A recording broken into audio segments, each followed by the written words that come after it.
tayo ulit. So for today's video, so mag-withdraw tayo guys para sa obligation every month na bayro noon. So actually guys, nag-withdraw koan guys para pang bayad nako. So sa wifi, sa PLDT magbayad o sa uban pa. Pero guys, I'm so blessed kasi nga hindi ako pinabayaan ni Lord kasi nga hindi ako ang nagbabayad niyan guys. Kay Sugar Daddy yan.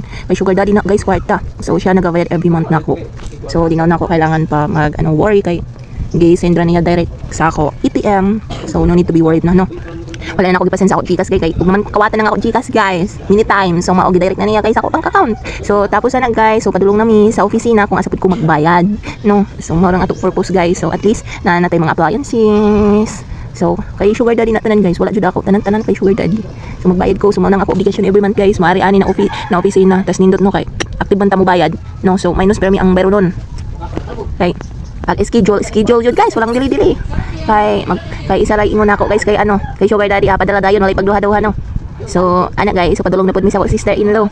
Kay napod siya bayaran guys sa iyang motor. Magbayad siya sa iyang motor. Kay lagi every month pud guys nagabayad pud na siya so mao nang iya problema sa every month. So lang guys. So antos lang taani no para so sa ijo home guys. So there guys nagtan-aw ko kay basi napod ko ganahan sa motor pero gusto na nako tanan guys mo ko pero mahadlok man ko mo drive. Uy naku kanang wala pa ko nag-drive guys pero ako na nag-advance na. So after namo guys nagbayad so nangumpra na dayon ko. So mao man ang obligation pud para sa ko tindahan. Mangumpra pag gamay ra ka ng stock. So naglibog ko guys kay ang ako gipangita wala na ako nakita. So gamay ra ko gipalit diri ang dapitan na tindahan kay ang uban wala man ang kay ang ako ginapalit jud guys is yung mahalinon. Mao da ako kay lisod pud mo ka na dili mahalin no. So nagsayang-sayang ra ka og kwarta. So guys kung unsang mahalinon mao ang imo priority paliton sa mga makaon pero sa mga about alcohol guys daghan pa man ko alcohol so wala sa ako nagpalit.